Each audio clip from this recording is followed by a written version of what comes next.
shutting down CAIR in Texas. It's February 5th, 2026, and these are your headlines. Attorney General Ken Paxton has filed a lawsuit seeking to shut down the operation of the Council on American Islamic Relations and the Muslim Brotherhood in Texas, marking the first major enforcement action after Governor Greg Abbott's designation of those groups as foreign terrorist organizations. Filed today in Collin County, the lawsuit asks a state court to issue temporary and permanent injunctions barring those organizations and their affiliates from operating, fundraising, recruiting members, or engaging in organizational activity in the state.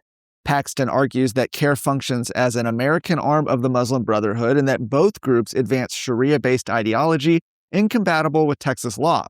The filing cites evidence from the Holy Land Foundation terrorism financing case in which CAIR was identified as an unindicted co-conspirator, along with FBI testimony linking the group to Hamas.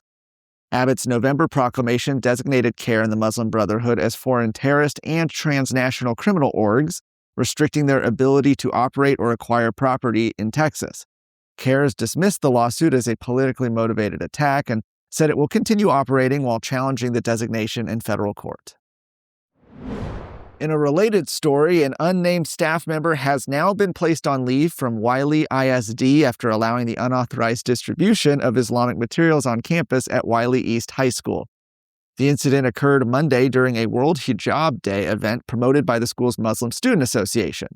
A group called Why Islam set up a table inside the school during lunch, offered copies of the Quran, pamphlets titled Understanding Sharia, hijabs, and candy to the students. The district officials said they first learned of the event through social media that night and confirmed that required district protocols weren't followed.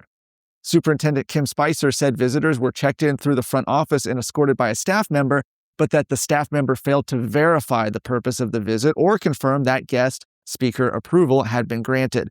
Spicer said further discipline may follow. Howdy, folks. I'm Chris Salcedo, a veteran broadcaster, author, and conservative political analyst.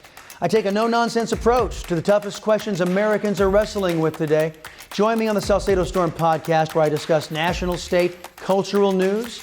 Tune in weekdays wherever you listen to your podcasts. The Texas A&M University System Board of Regents voted to authorize individual campus committees to review general education requirements to ensure compliance with state law and system policy. General education requirements are the core courses that all students must complete regardless of major. Critics have long argued these mandates can shield ideologically driven or economically unsustainable programs from accountability. The resolution, adopted during the board's quarterly meeting, allows campus presidents to establish review committees to assist the board's oversight under System Policy 1106 and state law. Committees must submit findings to the system chancellor and the Board of Regents Committee on Academic and Student Affairs by July 1st, with full board certification required by the beginning of next year.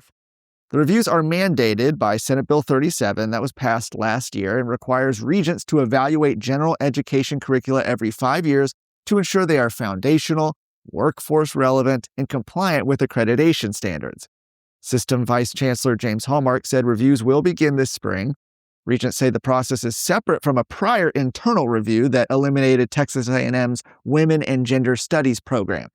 The meeting did conclude with a notable development today. A controversial resolution appointing former Representative Glenn Rogers to a Veterinary Incentive Program Committee was withdrawn from the consent agenda. For more of today's stories, go to TexasScorecard.com.